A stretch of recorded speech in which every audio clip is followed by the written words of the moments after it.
The moment Matilda whispered, "I can't do this anymore," across the candlelit table at our favorite Italian restaurant in downtown Chicago, I felt the floor drop out from under me. 5 years of stolen weekends, secret texts, and carefully constructed lies collapsed in a single breath. Oakley. That was the name she finally said out loud, the name I had never been allowed to speak in public, the name that had lived only in the shadows of our relationship. I stared at her, fork frozen halfway to my mouth, the creamy risotto suddenly tasting like ash. "You're breaking up with me because of Oakley?" My voice came out steadier than I expected, but inside, something sharp and hot was slicing through every memory we'd built together. Matilda's blue eyes, usually so warm when they looked at me in private, now held the cool distance of someone who had already rehearsed this conversation 100 times. She reached for my hand but stopped herself, fingers curling back into her lap like she was afraid of contamination. "It's not just Oakley. It's everything. My family, my job, the life I'm supposed to have. I can't keep pretending with you, Elena. I'm sorry." Pretending. The word landed like a slap. For 5 years I had been her secret, her passionate, understanding, patient secret, while she played the perfect straight daughter for her conservative Vietnamese American parents in the suburbs and the ambitious marketing executive at her corporate firm. I had accepted the late-night calls, the canceled plans, the way she'd introduce me as my friend from college at parties. I told myself love meant sacrifice. I told myself that one day she would choose me. Tonight she chose the lie instead. I set my fork down carefully, the clink of silverware unnaturally loud in the sudden silence between us. 5 years, Matilda. 5 years of me loving you in the dark, so you could shine in the light. And now you're walking away because Oakley, what? Offered you a future without hiding. Matilda flinched. Oakley understands the pressure. Her family is the same. Traditional. Expecting grandchildren, expecting a normal life. But she's willing to fight for it with me.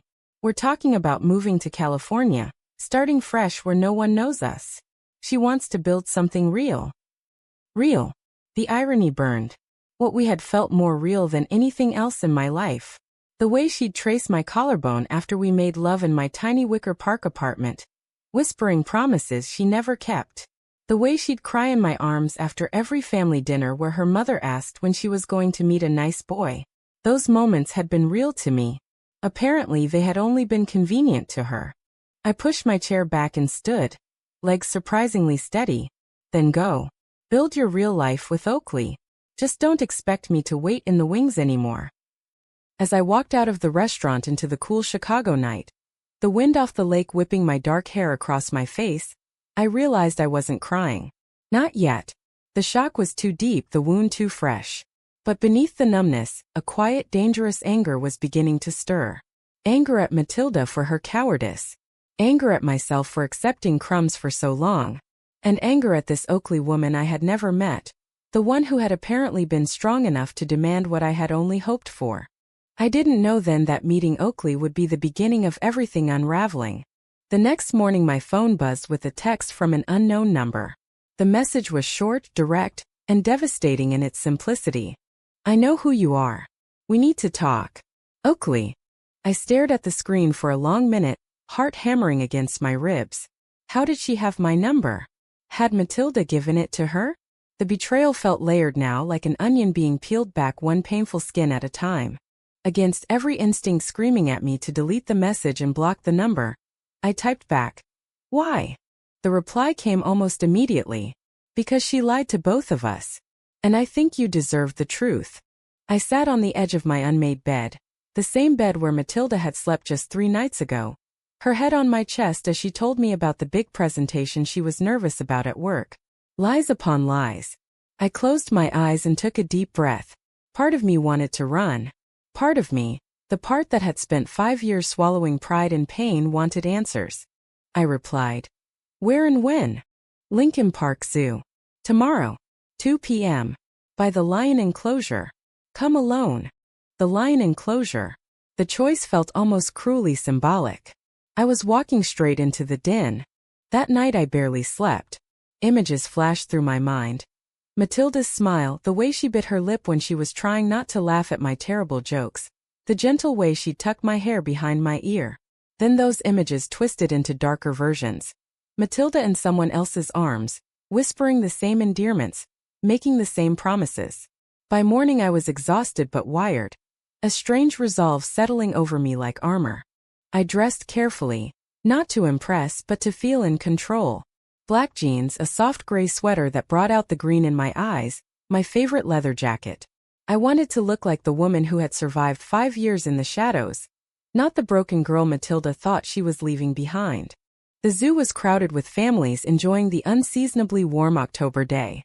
Children laughed and pointed at the animals while parents pushed strollers. I felt like an intruder in their normal world as I made my way toward the big cats. Oakley was already there. She leaned against the railing, tall and striking, with shoulder-length auburn hair that caught the sunlight in sharp, intelligent features. She wore a simple white button-down and dark jeans, exuding the kind of quiet confidence that came from knowing exactly who she was. When she turned and our eyes met, I saw something I hadn't expected. Not triumph, not jealousy, but a deep, weary sadness. "Elena," she said, voice low and measured, extending her hand. "I'm Oakley. Thank you for coming."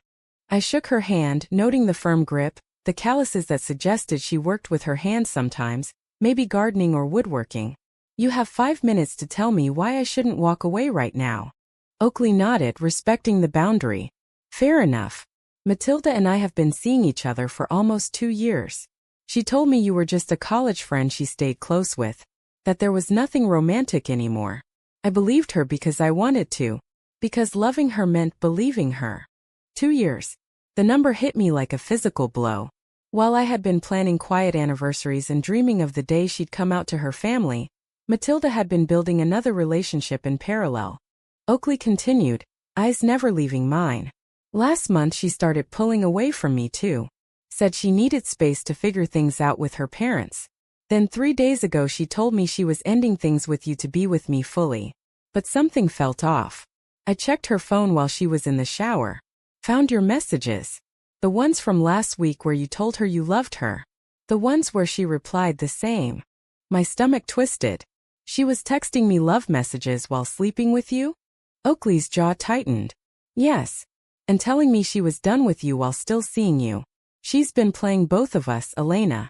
Using the secrecy as a shield to avoid choosing. But now she's forced to choose because her parents are pushing harder than ever. They've set her up with a family friend's son. An arranged kind of thing. Traditional pressure is at its peak. I laughed, a bitter sound that surprised even me. So she's breaking up with me to clear the path for you, while keeping me as emotional backup in case things with you get complicated. God, I feel stupid. You're not stupid, Oakley said quietly. You loved her. I loved her. Love makes smart women do dumb things. We stood in silence for a moment, watching the lions pace behind the glass. Their powerful muscles rippled under golden coats, beautiful and dangerous. I wondered which one of us was the lion and which was the prey in this mess. Finally I turned to her. What do you want from me, Oakley? Closure? Validation? Or are you here to gloat that you're the one she's choosing? Oakley shook her head. I want the truth. And I think you do too. Matilda is about to make a decision that will hurt someone no matter what. But she's doing it by manipulating both of us. I'm done being manipulated. I think you are too. She pulled out her phone and showed me a screenshot. It was a text from Matilda to Oakley, sent just hours after our breakup dinner. I did it. I'm free now. Can't wait to start our life together in California. I love you. Then she showed me another message, the one Matilda had sent me the same night. I'll always care about you, Elena. Please don't hate me. Maybe one day we can be friends. The duplicity was breathtaking. I felt the first hot sting of tears but blinked them back. What are you proposing? Oakley met my gaze steadily. We confront her. Together. Not for revenge but for honesty. She needs to see the damage she's caused. And we both need to decide if we're willing to keep letting her control the narrative of our lives. The idea was terrifying and exhilarating at the same time. Part of me wanted to run back to my apartment, bury myself in work, and pretend none of this had happened. But a larger part, the part that had spent 5 years swallowing my own needs, wanted to stand up straight for once.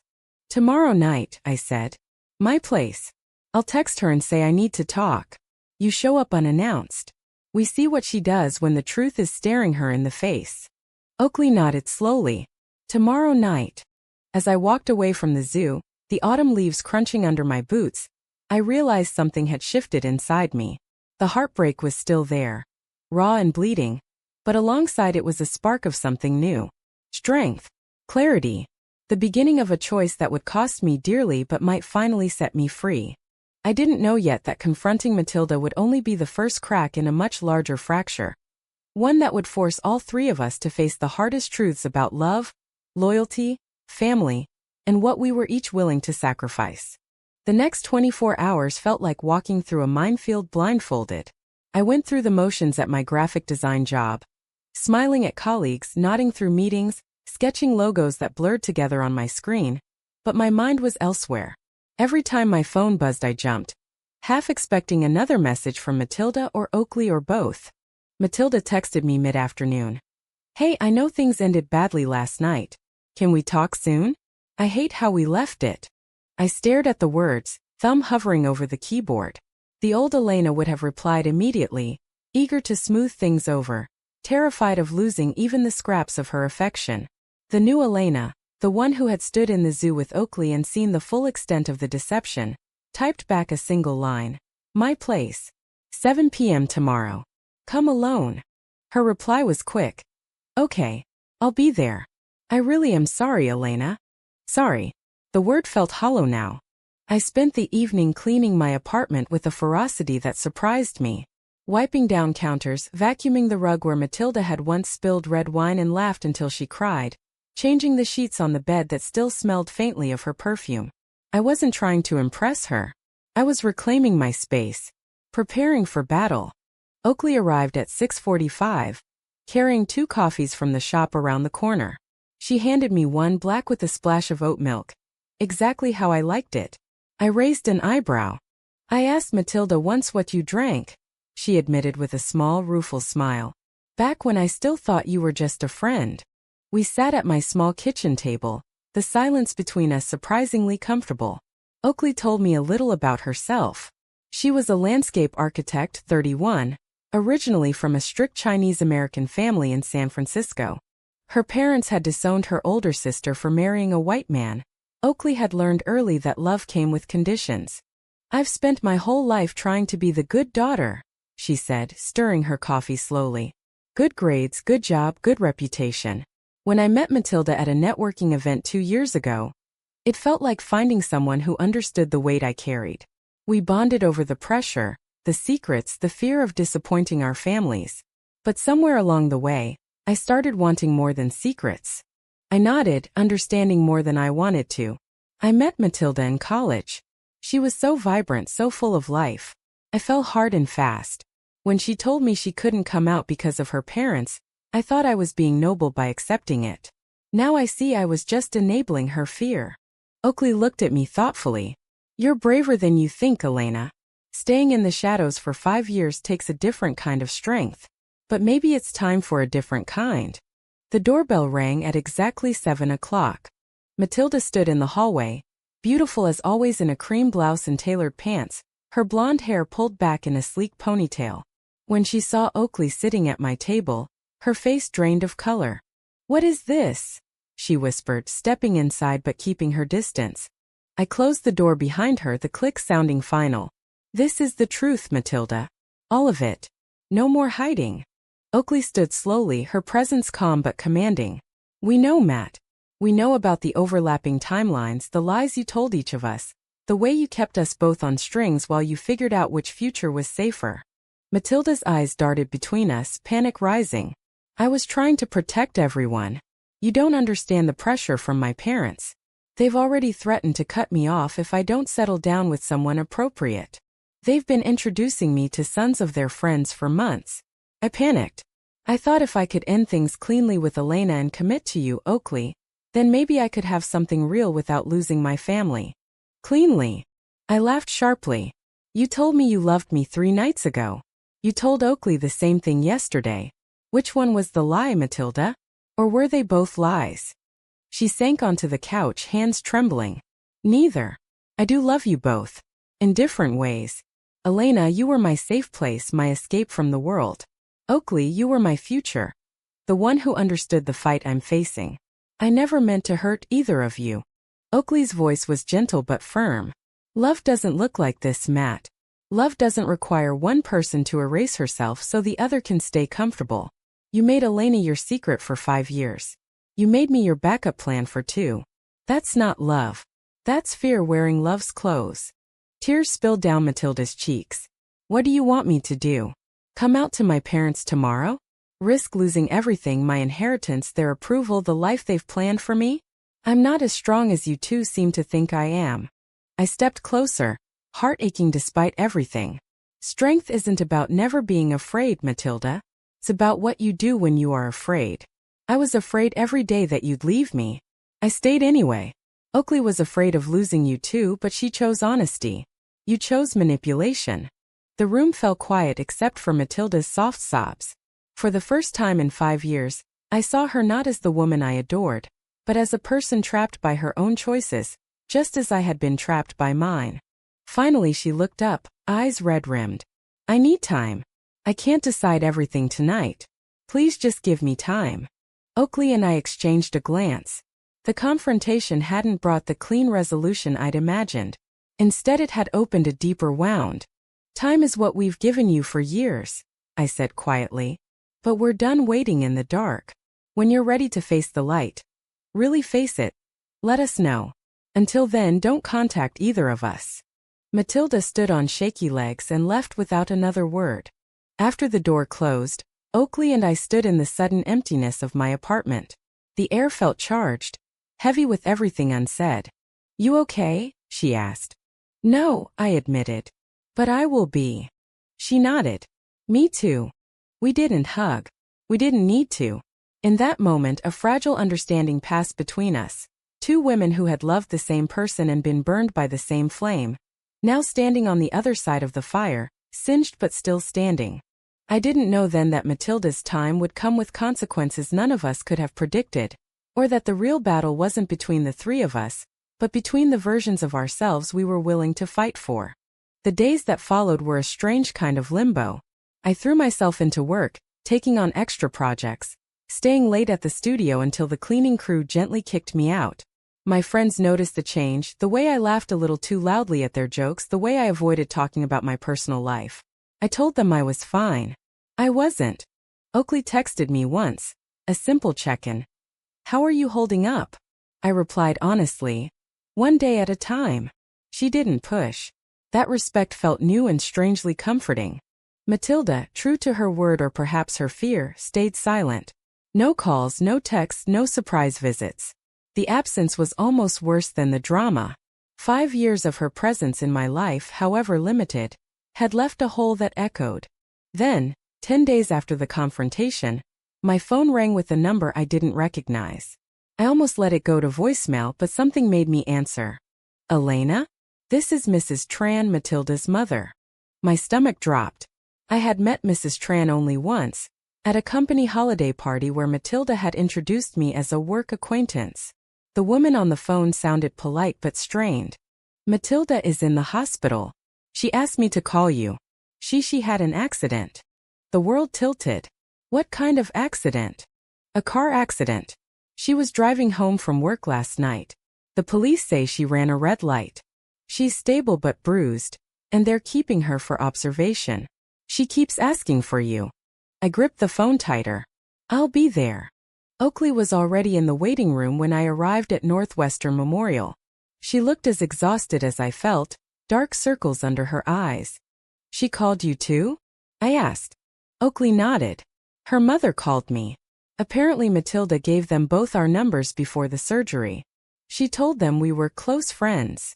The irony wasn't lost on either of us. We were allowed in to see her one at a time. I went first. Matilda lay in the hospital bed, her left arm in a sling, a nasty bruise blooming across her cheekbone.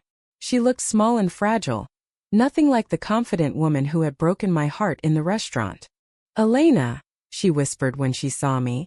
You came. I sat in the chair beside the bed, careful not to touch her. What happened, Matilda? She closed her eyes for a long moment. I was distracted, thinking about everything. About you. About Oakley. About my parents.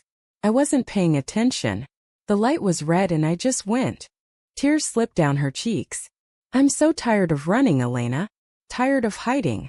When the car hit me, all I could think was that if I died, I would have wasted my life being afraid. I wanted to comfort her. The old instinct was still there, strong and familiar. But I stayed still. What do you want now? I want to try, she said, voice breaking. To be honest.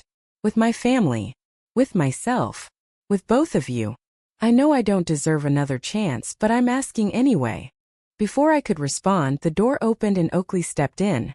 Matilda's eyes widened. I asked Mom to call you both, she explained softly. Because I can't keep choosing between you anymore. I love you both, but in different ways. Elena, you were my heart for 5 years. Oakley, you were my hope for the future. I need to figure out who I am without using either of you as a crutch. Oakley crossed her arms. And your family?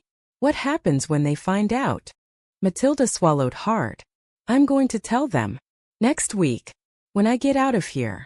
I'm scared, but the accident made me realize I'm more scared of living a lie than losing their approval. The three of us sat in heavy silence. Part of me wanted to believe her. Part of me remembered every broken promise, every secret. Finally I stood. I need time too, Matilda. We all do. Oakley nodded in agreement. Get better first. Then we'll talk about what comes next. As we left the hospital together, walking side by side through the crisp autumn air, Oakley turned to me. Do you think she means it this time? I don't know, I admitted. But I know I can't keep defining my life around her choices. We parted ways at the parking garage with a quiet understanding. Something was growing between Oakley and me. Not romance, not yet, but a shared resilience, a mutual respect born from shared pain. Over the next few weeks, Matilda began the painful process of coming out to her family. The reactions were exactly as she had feared. Her mother cried and prayed. Her father stopped speaking to her for days. Cousins whispered. The family group chat went silent. She texted both Oakley and me updates, raw and unfiltered. Some nights the messages were hopeful. Others were filled with despair. One evening, after a particularly brutal family dinner where her father had called her selfish and unnatural, Matilda showed up at my door unannounced, eyes swollen from crying. I can't do this alone, she whispered. I let her in but kept distance. You're not alone. But you can't keep leaning on me or Oakley every time it gets hard. You have to stand on your own feet now. She nodded, wiping her tears. I know. I'm trying. But it hurts so much, Elena. They look at me like I'm broken. Like I've betrayed them. I wanted to tell her that the real betrayal had been the years of lies.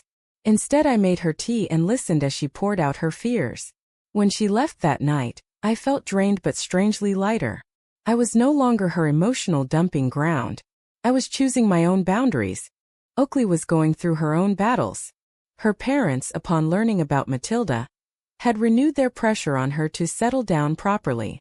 She confided in me during a long walk along the lakefront one Sunday afternoon. They want me to move back to California and marry the son of their business partner, she said, kicking a pebble into the water. They don't understand that I can't force myself to love a man. I've tried explaining, but it's like talking to a wall. I looked at her profile, the wind tugging at her auburn hair. What are you going to do? Fight, she said simply. The way I should have fought from the beginning. And maybe built something new. With or without Matilda. Our eyes met, and for the first time, I felt a spark that had nothing to do with pain or betrayal. It was small, tentative, but real. Matilda's coming out process continued to ripple outward. At work, rumors started. Some colleagues were supportive. Others distanced themselves. Her boss called her in for a check-in that felt more like a warning about maintaining professionalism. The pressure was mounting, and Matilda was cracking under it. Then came the night that changed everything. I was at home working on a deadline when my phone rang.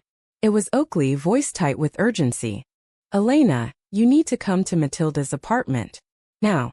She's not okay. I didn't ask questions. I grabbed my keys and drove through the dark streets, heart pounding. When I arrived, Oakley was already there, sitting on the floor beside Matilda, who was curled into a ball, sobbing uncontrollably. Empty wine bottles littered the coffee table. A half-written letter to her parents lay torn on the floor. She called me saying she couldn't breathe, Oakley explained quietly. Panic attack. Maybe worse. I knelt beside them, gently touching Matilda's shoulder. Hey, we're here. Matilda looked up, face streaked with tears and mascara. I can't do it anymore. The fighting, the judgment, the loneliness. Maybe my parents are right. Maybe this is wrong. Maybe I should just marry the guy they want and live the lie. The words chilled me. This was the Matilda I had known for 5 years. The one who chose the path of least resistance, the one who hid. Oakley's voice was steady. That's the fear talking, Matt. You've come too far to go back now. But Matilda shook her head. You don't understand. I'm losing everything. My family, my reputation, maybe even my job. And for what? For a life that still feels uncertain. I took a deep breath. Then maybe you need to decide what's worth losing. Because continuing like this is losing yourself. The night stretched long. We stayed with her until the panic subsided and she fell into an exhausted sleep. Oakley and I sat on the couch in silence, sharing the weight of the moment. As dawn broke through the windows, Oakley turned to me. We can't keep saving her, Elena. She has to save herself. I nodded, the truth settling heavily in my chest. And we have to save ourselves too. That morning marked a turning point. We helped Matilda get into therapy and encouraged her to keep going, but we both drew firmer boundaries. No more middle-of-the-night rescues. No more being her emotional safety net at the expense of our own healing. Little by little, Matilda began to stand on her own. She attended family counseling with her parents. She spoke openly at work about her identity. She started rebuilding her life with a new, quieter strength. But the cost was high. Her father still refused to speak to her. Her mother called weekly, alternating between guilt trips and tearful pleas to think of the family. Through it all, Oakley and I found ourselves talking more. Coffee dates turned into long walks. Shared stories of pain turned into shared dreams for the future. One evening, as we watched the sunset over Lake Michigan, Oakley reached for my hand. I never thought I'd say this, but I'm grateful Matilda brought us together, even if it was through heartbreak. I squeezed her hand back, feeling the warmth spread through me. Me too. Yet even as something beautiful began to bloom between us, I knew the story wasn't over.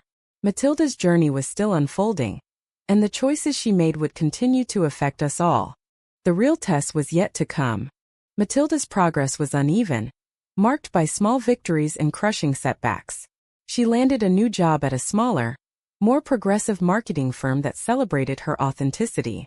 She moved into a brighter apartment closer to the lake, a symbolic fresh start.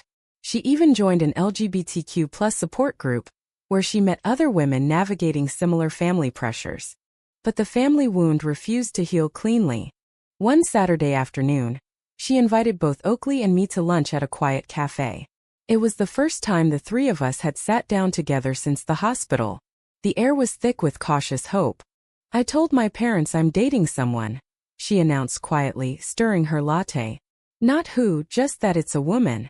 Mom cried. Dad hung up. But I did it. I said the words out loud. Oakley smiled softly. That's huge, Matt. I'm proud of you. I nodded, meaning it. It takes courage. Matilda looked between us, eyes lingering a second longer on the way Oakley and I sat close together. Something flickered in her expression, regret perhaps or jealousy, but she quickly masked it. I see the way you two look at each other, she said after a moment. And I'm happy for you. Really. You both deserve someone who can love you in the light. The words should have felt healing. Instead they carried an undercurrent of loss. For the first time, I realized that Matilda was grieving the version of our relationship she had destroyed. After lunch, as Oakley and I walked back to my car, she turned to me. Do you ever miss her? The way things were. I thought about it honestly. I miss the good parts. But I don't miss the hiding. I don't miss feeling like I was never enough. Oakley nodded. Same. I think I was in love with the idea of her more than the reality. The idea of someone who understood my world. Our hands brushed as we walked, and this time we let them stay linked. The touch felt natural, unforced. For the first time in months, The future felt open rather than defined by past pain. But the past wasn't done with us yet. 2 weeks later, Matilda's father suffered a heart attack. The family called her in a panic, demanding she come home immediately. When she arrived at the hospital, her mother pulled her aside. "Your father is asking for you," Mrs. Tran said, voice tight. "He wants to talk. But he says if you bring any of this lifestyle into his recovery, he doesn't want to see you." Matilda called me that night, voice raw. "I don't know what to do, Elena. He's my dad. I can't lose him. But I can't go back to pretending either." I listened, offering support but no solutions. "This is your choice, Matilda. Whatever you decide, it has to be yours." She chose to visit alone, without mentioning Oakley or me. The conversation with her father was tense but civil. He didn't disown her, but he made it clear that her choices were a disappointment he would never fully accept. The compromise left Matilda hollow. She threw herself deeper into work and therapy, but the light in her eyes dimmed. Meanwhile, Oakley's family situation escalated. Her parents flew in from California for an intervention. They brought along the son of their business partner, a polite, successful accountant named David, who sat awkwardly through dinner while Oakley's mother listed all the reasons why a traditional life would make her happier. Oakley called me afterward, furious and heartbroken. They actually thought parading David in front of me would change my mind, as if I could flip a switch and suddenly want a man. We met at a small bar near my apartment. Over craft beers, she opened up more than she ever had. "I've spent years trying to earn their love by being perfect," she said. "But perfect according to their rules means erasing who I am. I can't do it anymore, Elena. I'm moving forward, with or without their blessing." That night, for the first time, we kissed. It was soft and tentative, born not from rebound but from genuine connection. Two women who had walked through fire and emerged stronger, finding solace and spark in each other. The kiss didn't erase the past, but it promised a different future. Matilda found out about us a few days later. She had stopped by my apartment unannounced with a peace offering, a bottle of the wine we used to share. When she saw Oakley's jacket draped over the chair and the way we looked at each other, the truth hit her. She set the bottle down carefully. "So it's real." "It is," I said gently. Matilda nodded, tears welling but not falling. "I'm not angry. I'm sad. Sad that I lost both of you. But mostly sad that I lost myself for so long." We talked for hours that night, all three of us. Not as lovers or rivals, but as women who had shared a complicated chapter.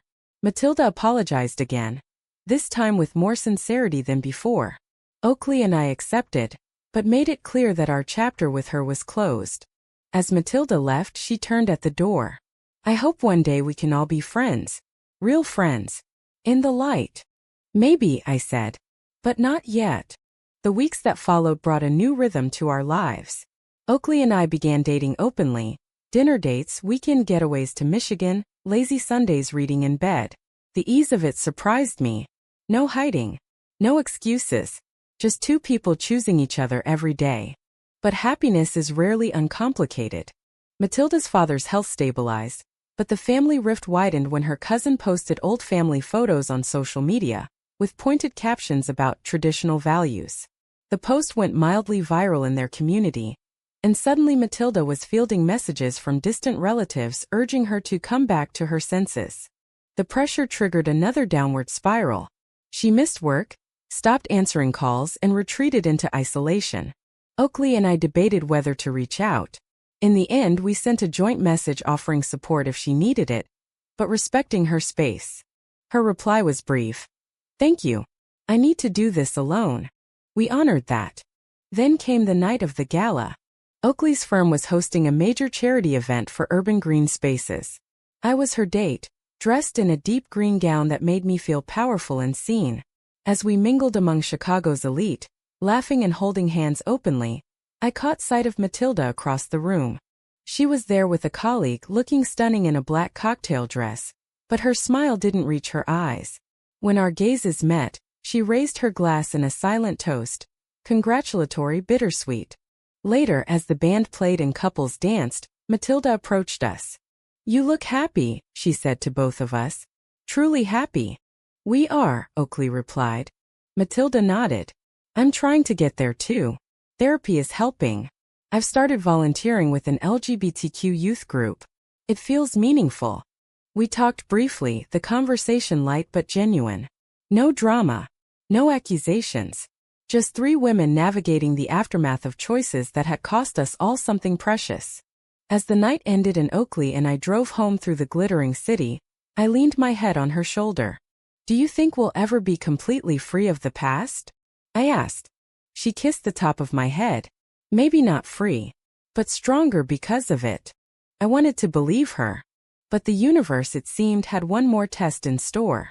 The test arrived in the form of a letter. It came to my apartment addressed to all three of us, Elena, Oakley, and Matilda, in Matilda's elegant handwriting. Inside was an invitation to a small gathering at her parents' house in the suburbs the following weekend. A family dinner, the note read. I've told them everything. They want to meet the people who have been part of my life. No pressure. Just honesty. Oakley and I stared at the invitation over breakfast, stunned. Is she serious? I asked. Oakley set her coffee down. It sounds like she's forcing the issue, bringing us into the lion's den. We debated for days. Part of me wanted to decline politely. The past was healing. Why reopen old wounds? But another part, the part that had spent 5 years in the shadows, recognized this as Matilda's boldest step yet. If she was willing to stand in the light with us, perhaps it was worth witnessing. We accepted with clear boundaries.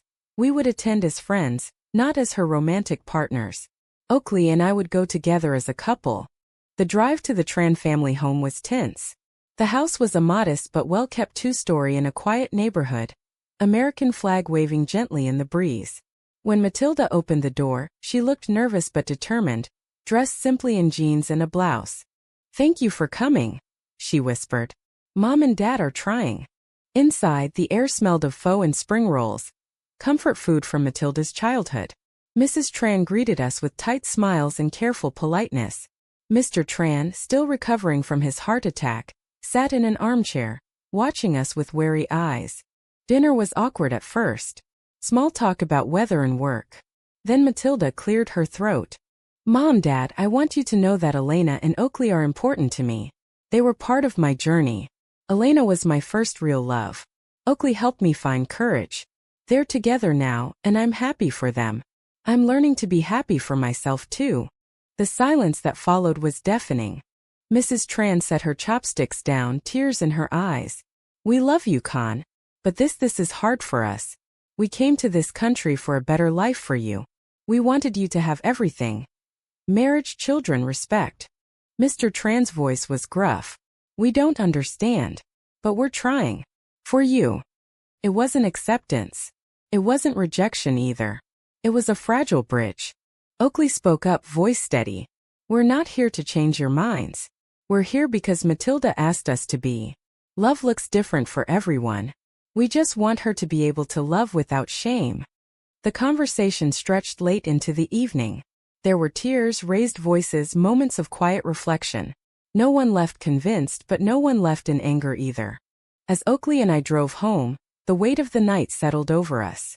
That took guts, Oakley said. Yeah, I agreed. More guts than I had 5 years ago. Matilda texted us the next day. Thank you. It wasn't perfect, but it was a start. The family dinners continued sporadically.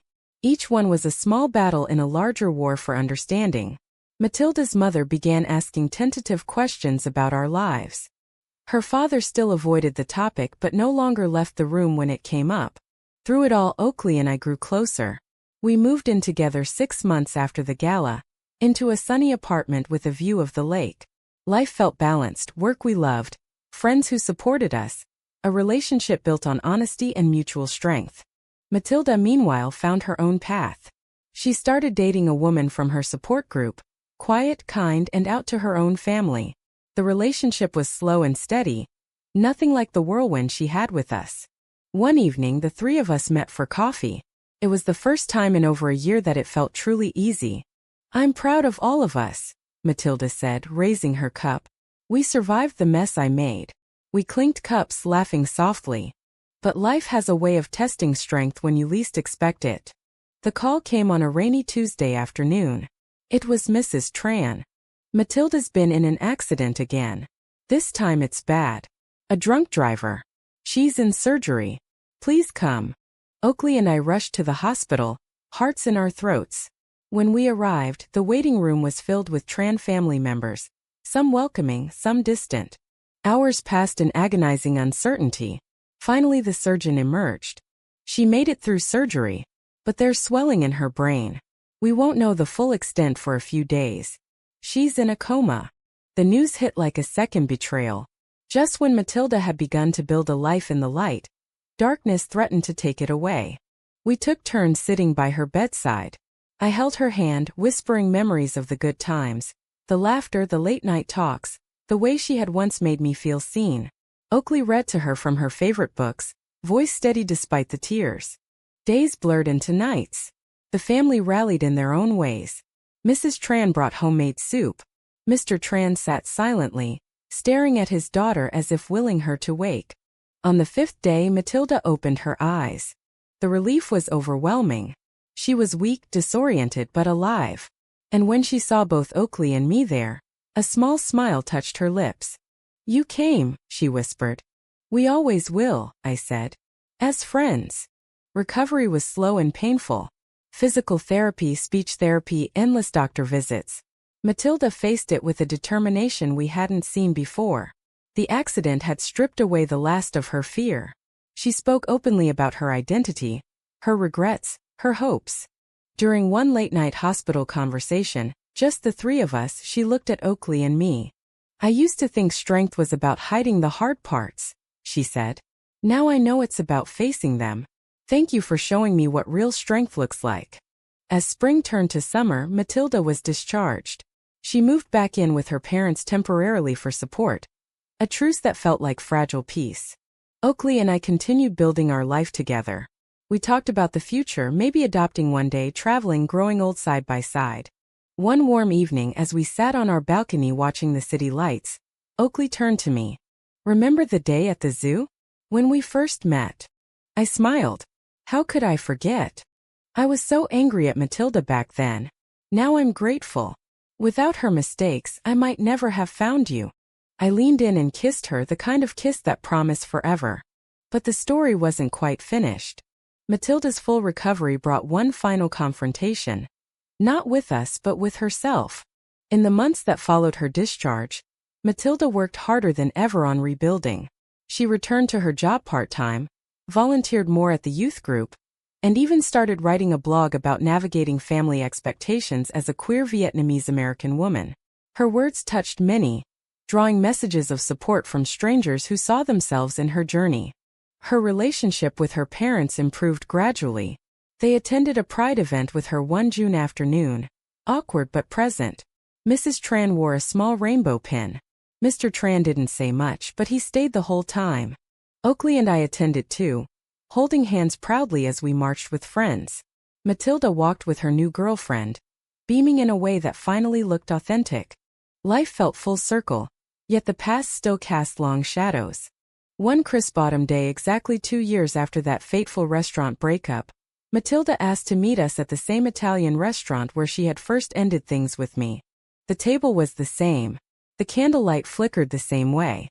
But everything else had changed. We ordered the same risotto, laughed at the memory. Then Matilda set her fork down and looked at us both with clear, steady eyes. "I've been thinking a lot about the choices I made," she said. "The lies, the hiding, the pain I caused. I can't undo any of it. But I can own it. And I can choose differently now." She reached into her bag and pulled out 2 envelopes. "These are letters I wrote. One for each of you. Not asking for forgiveness or anything romantic. Just gratitude. And an apology from the deepest part of me." We took the envelopes, moved by the gesture. Oakley spoke first. "Thank you, Matt. For the growth. For the honesty today." I nodded. "You're stronger than you give yourself credit for. We all are." As we left the restaurant that night, the 3 of us standing on the sidewalk under the Chicago streetlights, Matilda turned to us one last time.